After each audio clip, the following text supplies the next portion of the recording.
Je suis l'enfant d'un grand Dieu.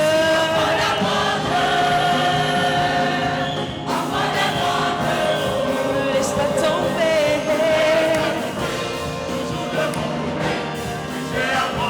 Je suis l'enfant d'un grand Dieu. Enfant d'un grand Dieu. Oh. Ne me laisse pas tomber. Il est toujours là. C'est mon ami ça. Alors, 1, 2, 3, tout le monde.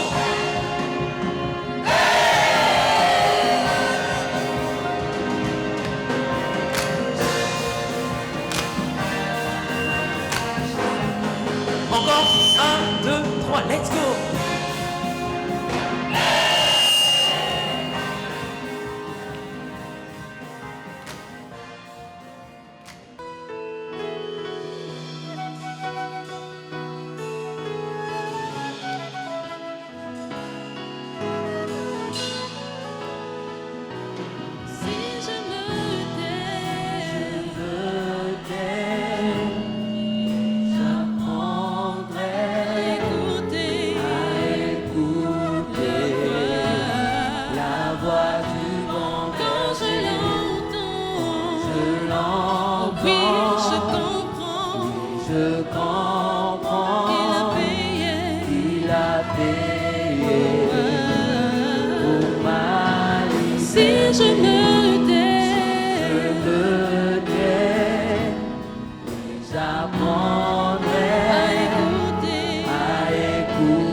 Oh oui, je comprends qu'il a payé pour ma vie. Quand je t'ouvre Mon cœur, je veux voir au Seigneur.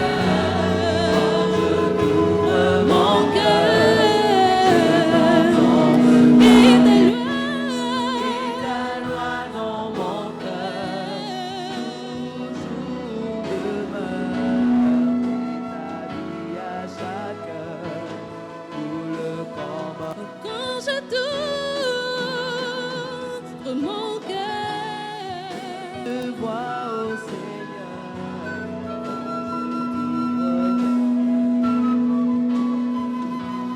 et ta loi dans mon cœur.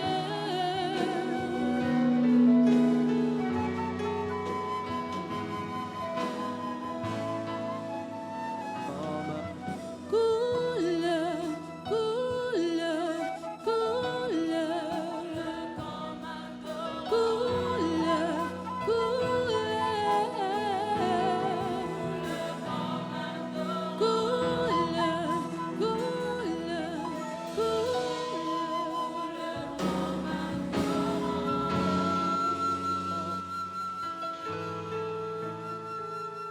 Bien-aimés dans le Seigneur, bonjour et bon dimanche à vous toutes et à vous tous.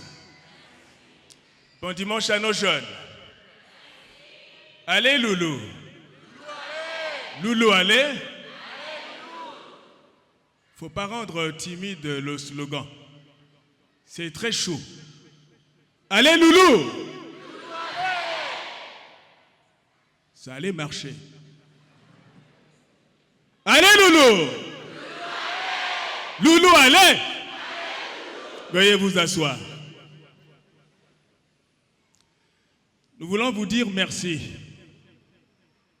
Merci à vous jeunes de la paroisse du Plateau, vous qui avez pensé à nous pour que nous soyons comptés parmi les intervenants au cours de cette semaine synodale de la jeunesse qui s'achève aujourd'hui. Nous qui déjà, à cause des responsabilités, sommes en train de subir l'épreuve de l'oubli. Et vous avez pensé à nous, je vous en remercie. Que le Seigneur vous bénisse. Merci également à Maman Pasteur et à toute l'Assemblée pour les mots d'accueil.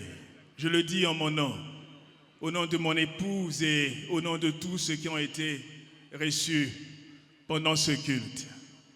Un grand merci à Dieu pour la vie et pour l'occasion que le Seigneur nous donne de nous rassembler en ce saint temple, l'honorer, l'adorer et partager ensemble sa parole.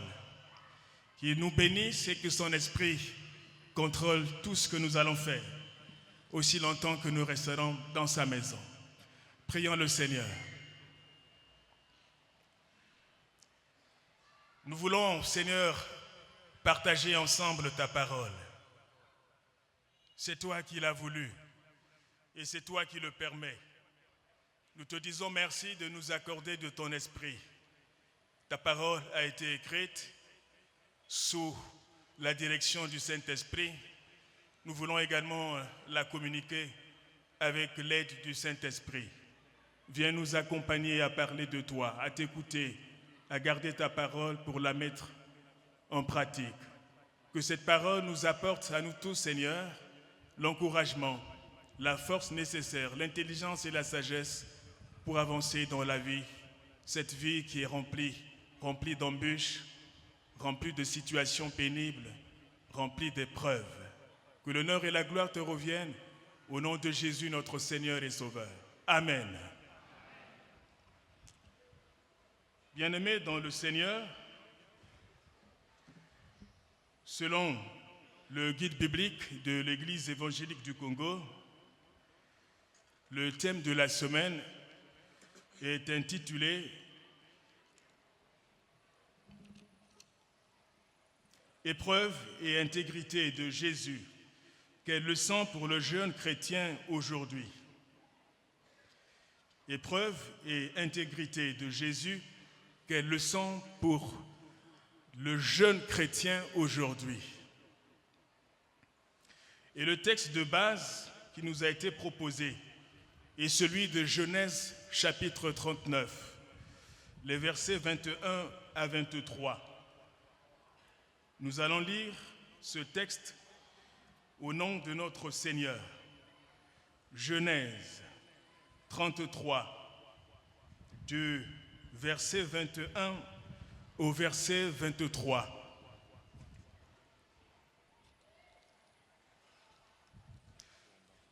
Genèse 39, 21 à 23. Nous lisons au nom du Seigneur. L'Éternel fut avec Joseph et il étendit sur lui sa bonté. Il le mit en faveur aux yeux du chef de la prison. Et le chef de la prison plaça sous la surveillance tous les prisonniers qui étaient dans la prison.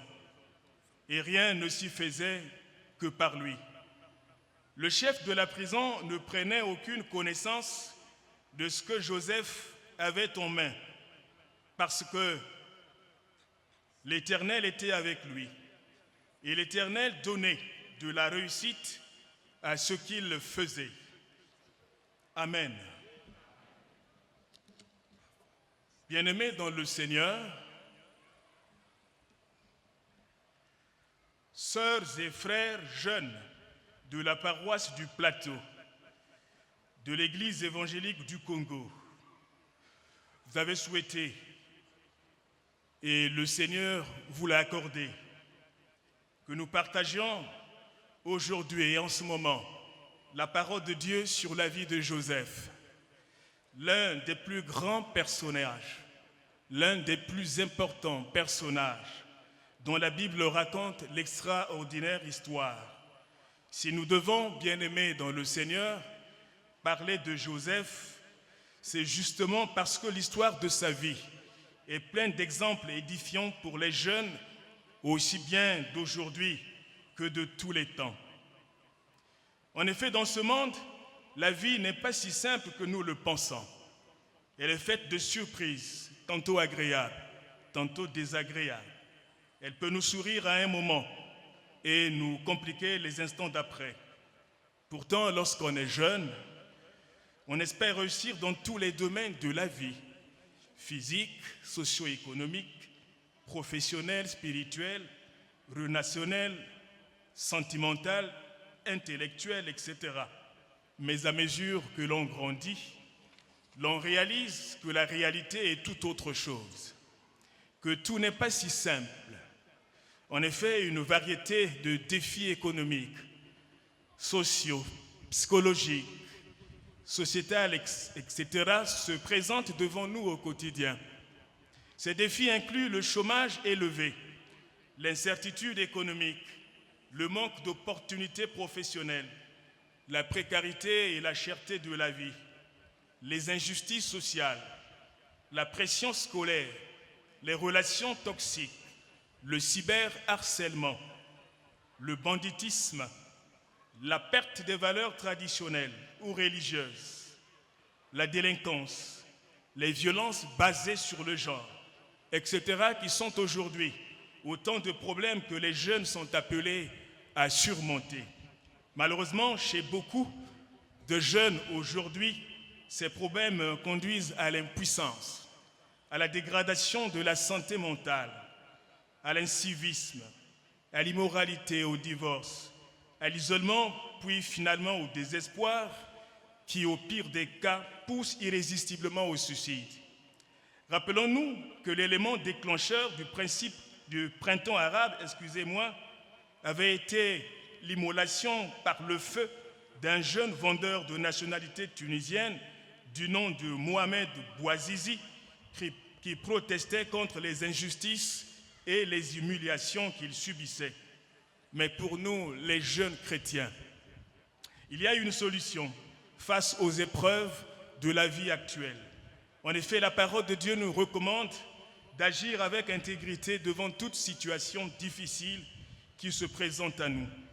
Et le personnage de Joseph est un exemple très édifiant. L'histoire de sa vie, et notamment l'événement de son emprisonnement, nous donne un exemple important que nous devons garder. Mais qui est ce Joseph? Pourquoi s'est-il retrouvé en prison? Comment a-t-il vécu cette épreuve? Et quelles sont les leçons tirées en tant que jeune chrétien aujourd'hui? C'est à ce questionnement que nous répondons dans les lignes qui suivent de notre sermon. Mais avant tout, avant d'aborder ces points, commençons par clarifier ce que nous entendons par jeûne, intégrité et épreuve, ou encore épreuve, intégrité et jeûne. Nous allons donc commencer par définir ces concepts clés. On commence par le terme épreuve. De façon générale, l'épreuve renvoie à une situation difficile, une situation pénible ou douloureuse, une situation que traverse une personne qui met à l'épreuve aussi bien sa force, sa foi, son caractère ou sa persévérance. Dans la Bible, l'épreuve conduit à la maturité de la foi en Dieu, tandis que la tentation tire vers le bas. Le terme intégrité, quant à lui, de manière générale, est la qualité de celui qui est droit, celui qui est honnête, celui qui est sincère et fidèle à ses principes, peu importe ce que disent les gens ou quoi que cela peut lui coûter. Dans la Bible, l'intégrité consiste à marcher dans la crainte de Dieu, en observant sa parole et en gardant l'éthique chrétienne, même au milieu de l'épreuve. Joseph et Job comptent parmi les modèles de personnes intègres, et Jésus lui-même est l'exemple par excellence. Terminons par le terme jeûne. Ce terme désigne en général une personne dont l'âge est compris entre l'enfance et l'âge adulte. À la JEC, la jeunesse de l'Église évangélique du Congo, on est jeune lorsqu'on a l'âge compris entre 3 et 35 ans. Mais on fait partie de la jeunesse au-delà de 35 ans. Dans la Bible, la jeunesse est une période importante où chacun de nous est appelé à servir le Seigneur. C'est le meilleur moment pour nous en tant qu'humains d'être au service de Dieu et de son Église. Cependant, être jeune, bien-aimé dans le Seigneur, et maman pasteur l'a dit, n'est pas forcément une question d'âge. il y a aussi un état d'esprit. Et c'est sur ce dernier sens que nous allons nous appuyer en nous adressant à vous de la part du Seigneur. Ce qui veut dire que ce message concerne tous ceux qui sont là dans le Saint-Temple. Parce que, comme moi, nous sommes tous jeunes. Vrai ou faux? Qui est donc Joseph? C'est le deuxième point, l'identité de Joseph. Bien-aimés dans le Seigneur, le nom Joseph signifie « Dieu a enlevé mon opprobre », mais aussi que l'Éternel m'ajoute un autre fils. Joseph vient de l'hébreu Yosef, qui signifie à la fois l'ajout et l'effacement.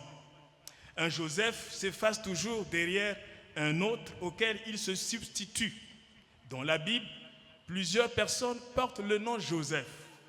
Nous pouvons citer par exemple, parmi les personnages clairement identifiés, Joseph, le fils de Jacob et Rachel, Joseph, l'époux de Marie et père adoptif de Jésus-Christ, notre Seigneur, Joseph, fils d'Arimathée, disciple secret de Jésus, qui avait demandé à Pilate le corps de Jésus pour sa mise en terre, et Joseph, appelé Barsabas et surnommé Justus, le candidat déchu pour remplacer Judas l'Iscariote, l'apôtre et compagnon de Paul et bien d'autres personnes encore. Le Joseph dont il est question maintenant, dont nous voulons parler, est bien le fils du patriote ou du patriarche, j'allais dire, Jacob. Sa mère Rachel était la seconde épouse de Jacob, alors que Léa, sa sœur aînée de Rachel, était sa première épouse. Les deux sœurs étaient cousines de Jacob, car leur père, Laban, était l'oncle de Jacob. Joseph était le premier fils de Rachel, né à Haran. De même mère, il n'avait qu'un seul frère appelé Benjamin. Des 12 enfants de son père, il était le 11e. Joseph devint orphelin de mère à la naissance de son frère Benjamin. À l'âge de 17 ans, Joseph devint berger. Il était souvent avec ses demi-frères et rapportait à leur père leur mauvais comportement. Jacob l'aimait plus que ses autres frères parce qu'il avait eu ou conçu pendant sa vieillesse. Il lui avait même offert une tunique multicolore. Ses frères le haïssaient parce qu'il était le fils préféré de leur père et à cause de ses songes qui révélaient sa future domination sur eux. Il avait tendance à raconter ses rêves et cela lui a créé des problèmes. À l'âge de 30 ans, Joseph devint conseiller de Pharaon, vice-roi d'Égypte. Pourtant, il avait traversé des situations, des épreuves difficiles pour parvenir à ce stade de gloire et de surcroît dans un pays étranger. L'une de ces épreuves est son emprisonnement en Égypte. Abordons maintenant cet événement qui constitue le point central de ce message. Joseph en prison en Égypte. C'est le troisième point. Le passage que nous avons lu, bien-aimés dans le Seigneur, présente Joseph dans une prison en Égypte. Comment s'est-il retrouvé en prison? C'est la question fondamentale. Selon la Bible, après avoir été fondu par ses frères, Joseph arriva chez Potiphar, le commandant des gardes de la cour de Pharaon. Il était en service dans la maison de Potiphar. Très vite, Potiphar se rendit compte que tout ce que Joseph faisait réussissait. La raison en est que Dieu était avec Joseph et faisait réussir toutes ses entreprises. Potiphar le nomma. Par rapport à cela, intendant sur sa maison et sur tous ses champs, il lui faisait alors confiance. Mais à cause de cette élévation, Dieu fit tomber sur la maison de Potiphar sa bénédiction. Le comportement de Joseph, le travail de Joseph dans la maison de son patron a attiré dans la maison de celui-ci des bénédictions. Celui qui ne connaissait même pas le Dieu de Joseph, celui qui ne connaissait même pas le Dieu d'Israël, à cause de l'œuvre d'un serviteur de Dieu, il a été béni. Parfois, nos bénédictions vient d'ailleurs, de ceux que nous recevons tout simplement sans connaître exactement la source. Tu peux être porteur de bénédiction à l'école, au travail, partout. Toi, ton Dieu, peut faire que ton entourage soit béni. Mais Joseph était, selon les Saintes Écritures, d'une très grande beauté au point de vue de sa taille et de sa figure. Il avait une belle taille, une belle morphologie. Lorsqu'il se mettait debout, on sentait qu'il y avait quelqu'un en face. Son visage devait attirer tout le monde. Quelqu'un disait, même lorsqu'on était aveugle, on sentait qu'il y avait un bel homme devant nous. Tellement qu'il était beau. Quand on est trop beau, ça devient aussi un problème dans la société. À cause de cela, il devait bientôt subir une épreuve éthique. Il plaisait en effet beaucoup à la femme de son patron Potiphar. Madame Potiphar passait tout son temps à l'admirer et à lui faire des avances. Et pendant plusieurs occasions, Joseph refusait. Joseph rejetait l'offre. Joseph ne voulait pas faire mal à son patron et moins encore pécher contre Dieu, son Seigneur. Finalement, pour échapper à la dernière tentative, la Bible nous dit, la dernière tentative de harcèlement de Madame Potiphar, la Bible dit que Joseph choisit de fuir. Aujourd'hui, la fuite est considérée comme une lâcheté, mais c'est un moyen efficace de sauvetage. Bien-aimés jeunes, quand on fuit aujourd'hui certaines choses, on nous taxe de faibles. Et nous avons un terme commun, on nous appelle Yuma. Est-ce que j'ai menti? Lorsque tu refuses pour toi, on dit que tu es Yuma. On ne sera pas le premier Yuma. Et on ne sera pas aussi le dernier Yuma. Le premier, c'est le grand Joseph. Voilà donc la méthode qu'il utilise pour éviter de faire honte au Seigneur, mais de faire mal également à son patron. Mais parfois, nos méthodes ne marchent pas au premier plan, comme on le souhaite. Heureusement que le Seigneur est là. Alors le comportement de Joseph ne plut pas à Madame Potiphar, qui monta une ruse pour chercher à l'écrouer, à le jeter en prison. Il accusa faussement auprès de son mari de chercher à le séduire ou à la séduire. Devant de telles accusations, Potiphar ne se comporta pas mieux que Pilate. Il ne chercha même pas à vérifier. Il fit pire que Pilate devant Jésus. Aussitôt, sans hésitation, il fait jeter Joseph en prison. À partir de ce moment, Joseph avait pour domicile la prison. Qu'est-ce qui se passe en prison? Dans la prison, bien-aimé dans le Seigneur, Joseph passe l'un des moments les plus difficiles de sa vie. On voit en effet qu'il y fait face à plusieurs types d'épreuves. D'abord, l'épreuve de l'injustice. L'injustice est le fait de condamner une personne innocente, de maltraiter quelqu'un sans raison, de priver quelqu'un de ses droits. C'est agir contre la volonté de Dieu. Joseph fait donc, en ce moment-là, face à l'injustice en prison, car c'est pour avoir justement fait du bien en refusant de prendre la femme d'autrui et de désobéir au Seigneur qu'il est incarcéré. C'est l'injustice. Aujourd'hui encore, à cause du bien que certains jeunes font à la maison, dans les quartiers, au travail, partout, eh bien, ils sont sévèrement traités, indignement traités. Ils subissent l'injustice. La deuxième épreuve est l'épreuve de la perte ou de l'humilité. Bien-aimés dans le Seigneur, Joseph avait aussi affronté la perte, l'épreuve de l'humilité. Il avait perdu son poste en prison d'intendant qu'il était dans la maison de Potiphar. Il devint du coup comme ça, prisonnier. Devait vivre, devait s'habituer, devait côtoyer les prisonniers. Il doit affronter cette épreuve de l'humilité, la perte, comme le Seigneur Jésus qui abandonne tout au ciel pour venir sur terre pour toi et moi. Joseph, lui, il a quitté, oui, cette sorte de paradis chez Potiphar, où il avait tout pratiquement, la responsabilité de tous les biens de son patron, pour se retrouver avec rien. Il a perdu le sentiment de la dignité, le respect. Il a perdu l'honneur. Il a perdu les richesses. Pratiquement tout perdu parmi les prisonniers qui, comme lui, alors qu'eux méritaient certainement d'être en prison, lui n'avait rien fait. Il se retrouvait là en prison et il devait l'accepter. Oui, bien-aimés dans le Seigneur, comme Joseph, certains aujourd'hui subissent l'épreuve de l'humilité, l'épreuve de la perte, l'épreuve du manque.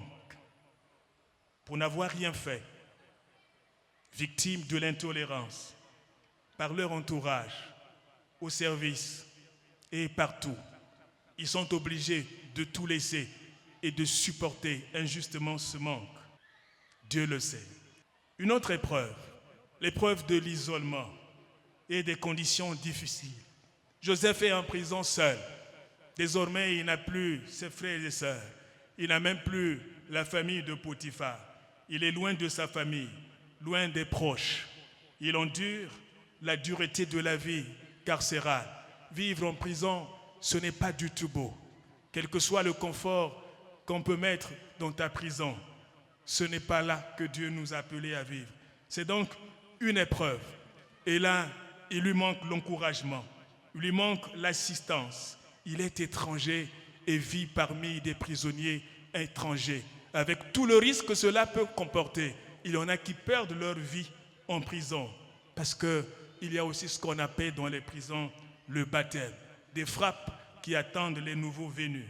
Beaucoup de jeunes souffrent également, comme Joseph, de l'isolement, isolé ou rejeté des bien-aimés, des parents.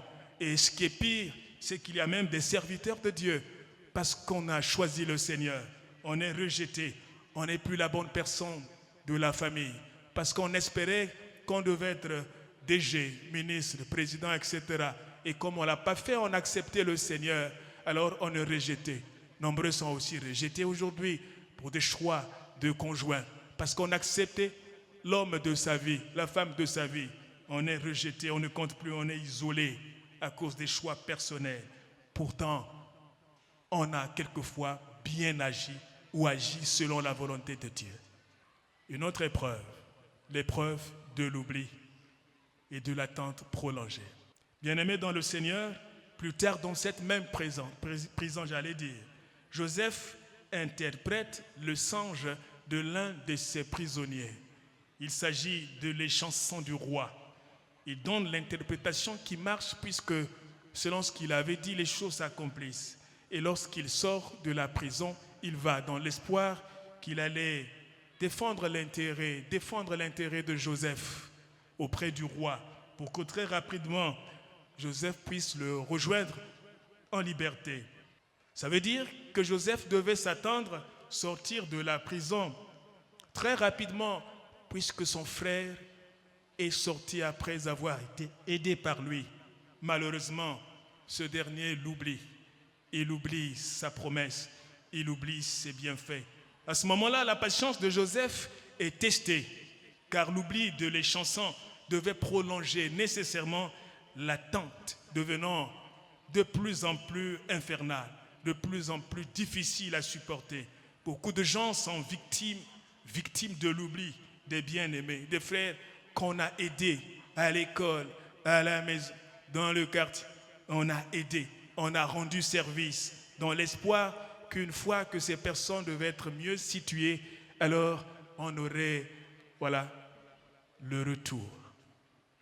On serait assisté, on serait accompagné. Ces gens vont, comme mes enfants ont l'habitude de dire, ils partent pour de bon.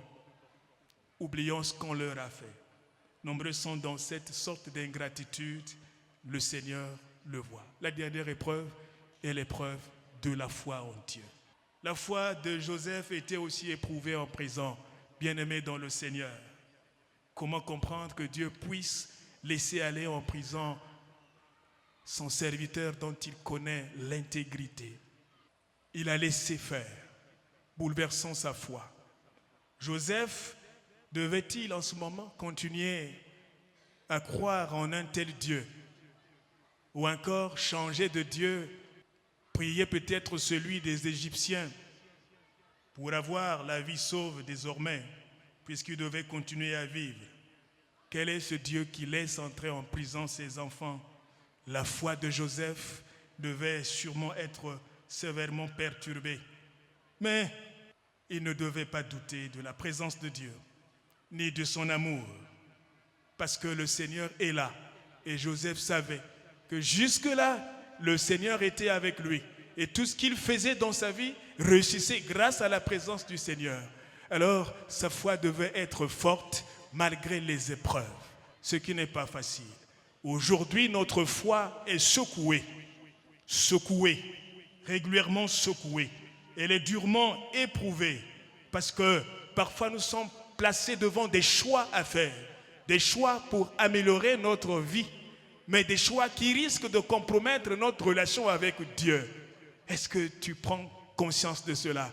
Il y a des choix qui sont là, qui sont présentés à nous, que nous devons faire, parce que ces choix, soi-disant, peuvent améliorer nos conditions de vie ici-bas. Mais de l'autre côté, ces mêmes choix risquent de mettre notre foi en danger, notre foi en Jésus en danger, notre relation avec le Seigneur en mauvaise posture. Tu es dans cet état où ta foi est perturbée. Tu ne sais pas s'il faut accepter ou s'il faut résister. Tant que nous vivons, bien-aimés dans le Seigneur, les épreuves ne cesseront pas. L'important pour nous est donc de savoir ce qu'il faut faire lorsque nous sommes éprouvés, lorsque nous vivons notre prison à nous, lorsque nous gérons des prisons à nous aujourd'hui dans notre vie de chaque jour. Nous n'allons jamais faire disparaître les épreuves, mais nous pouvons les maîtriser, nous pouvons les contrôler, nous pouvons avec le Seigneur faire face aux épreuves, en sorte que l'épreuve ne nous domine jamais, mais que nous soyons toujours au-dessus de tout ce que nous pouvons rencontrer comme situation difficile. C'est ce que fait exactement Joseph, confronté à plusieurs épreuves dans la prison, telle que nous l'avons vu. Devant l'injustice, devant l'humiliation, devant l'isolement, devant les conditions difficiles de la prison, l'oubli et l'attente prolongée, devant la foi qui est perturbée, Dieu est resté avec son serviteur et Joseph n'a jamais douté un seul instant de la présence de Dieu dans sa vie. Le Seigneur l'a assisté et il est resté confiant en Dieu. Il est resté attaché à Dieu. Lorsqu'on regarde en profondeur notre texte, nous pouvons remarquer que Joseph, malgré les épreuves, a gardé sa foi en Dieu. Il ne s'est jamais plaint de l'apparente passivité de Dieu ou encore du laisser-aller de notre Seigneur. Il devait savoir que le Seigneur sans Dieu était au contrôle et qu'il maîtrisait ou déroulait tous les événements qu'il vivait dans la prison et partout ailleurs. Joseph a donc continué, malgré les épreuves, à bien agir comme un bon serviteur de Dieu. Il n'a jamais été rebelle devant Dieu ni devant les autres. Il est resté constant au service de Dieu et il a été au service des autres.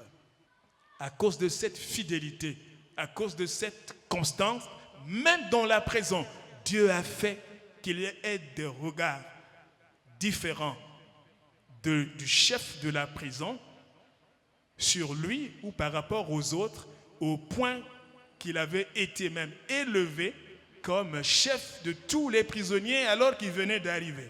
La présence de Dieu était là et cela montre que Joseph n'a jamais nié. Bien au contraire, il a tenu compte de cette présence et le Seigneur l'a récompensé selon le temps. Il n'a jamais cessé de mettre ses dents au service de Dieu et des autres prisonniers. Il n'est pas resté préoccupé par sa seule souffrance, mais il considérait aussi celle des autres prisonniers. Il cherchait constamment à savoir si les autres prisonniers se portaient bien, au point où il a fini par découvrir que les deux prisonniers avaient fait des songes particuliers qui dérangeaient leur vie. Et il leur donne l'interprétation pour les aider à recouvrer leur sérénité. Il a gardé l'humilité dans la prison. Il a remis à Dieu l'interprétation des songes. Il ne s'est jamais approprié cette sagesse, cette capacité. Chaque fois qu'il gérait ce genre de choses, alors il remettait à Dieu la propriété. Il remettait au Seigneur le pouvoir. Il remettait au Seigneur la source, voilà, de ces songes. Alors qu'il y avait l'occasion, devant les prisonniers, de prendre la place du Seigneur en disant que tout cela venait de lui. Tout cela venait de lui. Il reconnaissait sa sagesse et il laissait le Seigneur faire sa volonté. Oui, dans la prison, Joseph a accepté le temps qui devait s'écouler jusqu'à sa sortie. Il a accepté le temps de Dieu. Il a attendu jusqu'à ce que Dieu puisse manifester sa grâce. Malgré le fait que le prisonnier sorti est parti pour de bon, mais lui, il est resté confiant, attendant jusqu'à ce que le Seigneur dise son dernier mot. Il est resté donc patient. Il n'a pas murmuré. Il a continué à faire ce qu'il devait faire en ce temps-là, jusqu'à la sortie. Mais la vie de Joseph en prison nous donne de tirer des leçons pour nous aujourd'hui. Car nous aussi, bien-aimés dans le Seigneur, nous avons ce que nous appelons nos prisons modernes. Quelles sont ces prisons? Mais ça peut être les échecs qui se multiplient dans la vie des jeunes aujourd'hui.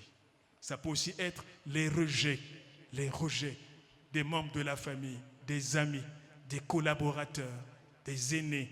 Mais cela peut aussi être des injustices, des humiliations, l'ingratitude, la perte du travail. Comment supporter qu'on soit radié comme ça, qu'on perde son boulot? Mais les pressions scolaires, lorsqu'on te dit va à l'école parce que la famille est pauvre, c'est toi qui vas sauver la famille. Quand tu vois ton âge, tu penses aux conditions de vie, comment l'école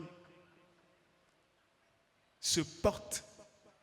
Mais tu te dis, est-ce que tu vas arriver à terminer à temps avant que papa ou maman ne décède? Parce qu'on attend, on t'attend. L'espoir de la famille est sur toi et ça devient une véritable épreuve. La pression scolaire. Mais il y a aussi les violences domestiques. Tu es dans une famille où chaque fois tu es battu, dénigré. Tout ce que tu fais est mauvais. On ne te considère pas. On te fait trop travailler. Pas parce qu'on veut t'aider, mais parce qu'on veut montrer que tu es gênant. Tu es une personne en trop dans la famille. On fait tout pour te pousser à commettre, pour qu'on en profite pour te mettre hors de la maison. Toutes ces violences sont des épreuves aujourd'hui que bon nombre de jeunes vivent malheureusement dans le silence. Le manque de diplôme. Qu'est-ce qu'on a bossé aujourd'hui? Le diplôme est là. L'absence d'opportunités professionnelles. On ne peut pas travailler facilement en dépit de nos diplômes. La précarité de la vie, même lorsqu'on a un salaire, ce n'est pas facile d'atteindre le bout du mois avec ce qu'on reçoit. L'instabilité dans le foyer, le manque de partenaires. Lorsque le célibat devient endurci, alors ça devient compliqué. Dans certaines communautés, dans certains groupes, lorsque tu ne te maries pas, c'est comme si toi qui vas déranger tout le monde et alors toutes les femmes mariées te regardent avec des gros yeux. Parce qu'on pense que tu es là, alors c'est toi qui vas prendre leur mari. Alors les sœurs, est-ce que j'ai menti? On vous regarde comme ça, alors que c'est juste le temps de Dieu. Le temps de Dieu. Et on fait attention à toutes les célibataires ou à tous les célibataires. Ces électrons libres, dit-on, sont très dangereux pour la vie dans la communauté. Et ça se passe dans notre milieu. Et les célibataires disent, quand on regarde bien, les vrais désordonnés, c'est vous les hommes mariés, c'est vous les sœurs mariées. Est-ce que j'ai menti? Voilà les épreuves que nous traversons aujourd'hui. Et l'histoire de Joseph nous donne des leçons. La première leçon est que dans la vie des enfants de Dieu, il peut arriver que nos bonnes actions puissent avoir des conséquences injustes. Il faut se préparer à cela. Cela ne doit pas être une raison pour nous de vivre en dehors de la crainte de Dieu, d'abandonner de vivre dans la crainte de Dieu, de ne plus être intègre parce qu'on a été injustement traité, dans la persévérance, en faisant ce qui est juste et bien, eh bien, nous restons dans la bénédiction de Dieu et nos détracteurs seront aidés parce qu'ils seront amenés à changer leur comportement à cause de notre façon d'être et de faire pour la seule gloire de notre Dieu. Si tu demeures dans l'intégrité, dans la crainte de Dieu, malgré les épreuves de l'injustice que tu subis, alors ceux qui te mettent dans des situations injustes, alors vont comprendre que tu pries le vrai Dieu. Et ils vont s'accrocher à toi et à ton Dieu tout en bénissant le Seigneur. La deuxième leçon, c'est que Dieu décide parfois de nous faire subir l'humilité afin de mieux nous équiper, mieux nous préparer à l'élévation. Il n'y a rien pour rien lorsqu'on souffre dans le Seigneur. Dieu nous prépare à assumer de nouvelles charges, à recevoir de nouvelles bénédictions. Mais tout dépendra alors de la manière dont chacun de nous se comporte dans ces conditions lorsqu'il est éprouvé. Parce que c'est de là que part notre élévation, notre gloire. La troisième leçon, c'est que Dieu désire nous élever. Et lorsqu'il désire le faire, il commence par nous éloigner de nos proches, parfois. Il nous éloigne de ceux que nous trouvons comme des bons amis. Il nous met loin de ces gens. En fait, eux-mêmes, ils se trahissent en te rejetant, en t'envoyant en prison, loin d'eux. Mais ils ne savent pas que c'est là que le Seigneur va de plus en plus se manifester dans ta vie. Lorsqu'on te rejette, ne force pas. Va. Comme ça, il ne restera que toi et Dieu, et le Seigneur pourra mieux gérer ton avenir. Ne force pas les amitiés.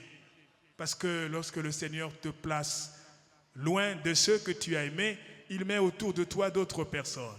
Pour qu'en dehors des amis que tu as aimés, eh bien que tu aies une vision plus large. Que ta mission soit plus grande. Au lieu que tu t'occupes seulement de tes amis, de ta famille, lorsqu'on t'abandonne, parce que tu vas pardonner après, lorsqu'on t'abandonne, tu fais d'autres découvertes. Alors ta vision s'élargit. Tu deviens la personne de tout le monde. Et dans tes décisions, tu tiendras compte de toutes les personnes que tu as rencontrées, pas seulement des premières qui t'ont abandonné, même si après il faut aller les rechercher, où ils viendront, parce que la bénédiction attire aussi. La quatrième leçon, c'est que quelle que soit la prison, nous devons continuer à avoir confiance en Dieu. Lui n'oublie jamais. Dieu n'est jamais ingrat. Dieu ne promet jamais sans le réaliser. Ce sont les hommes qui oublient. Lorsque les intérêts sont menacés, on oublie les autres. Mais avec Dieu, il a toujours quelque chose à partager avec ceux qu'il aime. Quels que soient les moments, quelles que soient les épreuves, ne tourne jamais le dos au Seigneur, parce que celui qui est la source de ta bénédiction, c'est lui qui restera chaque jour avec toi lorsque tout le monde t'aura rejeté. Et donc, avec Dieu, peu importe le temps que cela prendra, sa bénédiction ou ses promesses finiront par se réaliser. Dans la prison, même la plus horrible. La cinquième leçon, Dieu teste également notre foi en Christ. Oui, il l'a fait grandir pour que tu sois en mesure d'assumer plus de responsabilités que ce que tu as déjà eu. Pour que tu sois capable de gérer plus de bénédictions que ce qu'il t'a déjà accordé. Ça veut dire quoi? Parce que tu vis aujourd'hui l'épreuve, alors retiens que ce que tu as déjà reçu de Dieu n'est rien par rapport à ce qui t'attend les jours à venir. Tu es donc là en train de préparer ta gloire dans la présence du Seigneur. Ce n'est pas ta mort. La foi qui est en train d'être secouée, en réalité, est en train d'être fortifiée, est en train d'être équipée, consolidée. Parce qu'après, la bénédiction sera plus grande et il faut une foi forte pour la soutenir, pour la supporter. Mais sinon, tu risqueras de perdre cette bénédiction. Dieu n'abandonne personne. Il nous accompagne dans les pires des situations. Ne pense jamais que Dieu est loin, mais dis-toi qu'il est toujours là. Oui, bien-aimé dans le Seigneur, il a toujours une solution pour nous sortir de nos problèmes. Même lorsque tu ne vois plus rien, tu es désespéré. Garde à l'esprit que le Seigneur est là pour t'assister. C'est lui qui transforme les situations difficiles en bénédictions. Il utilise nos difficultés de l'heure pour nous préparer à un avenir merveilleux. Il prépare notre élévation dans l'humiliation. Il prépare notre élévation dans la difficulté. Tu pleures aujourd'hui parce que tu es persécuté, parce que tu n'arrives pas à accepter ce qui t'arrive. Mais retiens que tu es à l'école. Retiens que tu es dans la présence du Seigneur. Et que cette humiliation, cette difficulté est le tremplin pour t'emmener plus loin, pour t'élever au-dessus des autres qui aujourd'hui t'admirent dans la souffrance, dans la douleur. Pour terminer, bien-aimé dans le Seigneur, quelles que soient les prisons dans lesquelles nous vivons aujourd'hui, surtout nos jeunes, du point de vue de l'âge, quelles que soient les difficultés, celles-ci ne sont jamais là. Elles n'arrivent pas pour nous détruire, pour détruire nos vies. Dieu ne permet pas que nous soyons éprouvés pour que nous en mourions après. Dieu ne cherche pas notre mort, mais il cherche notre vie. Dieu ne permet pas que nous allions donc au désespoir. Moins encore, il n'accepte qu'à cause des soucis, à cause des examens que nous n'avons pas, à cause des mariages que nous n'avons pas, à cause du travail que nous n'avons pas, que nous cherchons à nous suicider. On ne sait pas qu'est-ce qui arrive parfois. Des jeunes chrétiens se suicident. Quelle épreuve! Qu'est-ce qu'on n'a pas pu supporter? Le Seigneur veut nous dire que ces épreuves-là, ce n'est pas pour nous amener à la mort. Les épreuves que nous vivons aujourd'hui doivent être considérées comme des écoles, des universités. L'université, c'est là où on apprend. L'école, c'est là où on se prépare pour aller plus loin. C'est l'école de la préparation divine, où le Seigneur Jésus-Christ, le Maître par excellence, transforme nos vies pour des futures élévations. Il nous demande donc de rester simplement fidèles, de le laisser faire. Mettons-nous dans la prière et marchons dans la crainte de Dieu en obéissant à sa parole et nous verrons ce que Dieu fera. Oui, jeune de la paroisse du Plateau, quoi que tu endures en ce moment, dans quelques prisons que tu es enfermé, demeure un Joseph devant Dieu et devant ton prochain. N'abandonne pas Dieu, n'abandonne pas l'Église. Sois dans l'humilité, vis dans la patience et dans l'amour. Continue à être attaché au Seigneur ton Dieu, car ton futur succès est imminent. Et la place de Dieu, la place que tu accordes à Dieu dans ta vie en dépend. Plus tu le mets au centre, eh bien plus il agit puissamment. Si tu marches avec lui, alors tu verras comment il t'en sortira. Puisse Dieu te donner la force, bien-aimée dans le Seigneur, de résister aux sollicitations qui te détournent ou qui peuvent te détourner, mais que Dieu t'aide plutôt à avancer de plus en plus avec lui. Car avec Dieu et avec tous, nous ferons des exploits. Allez, Loulou! Loulou, allez! Jeunesse dynamique! Église dynamique! Amen.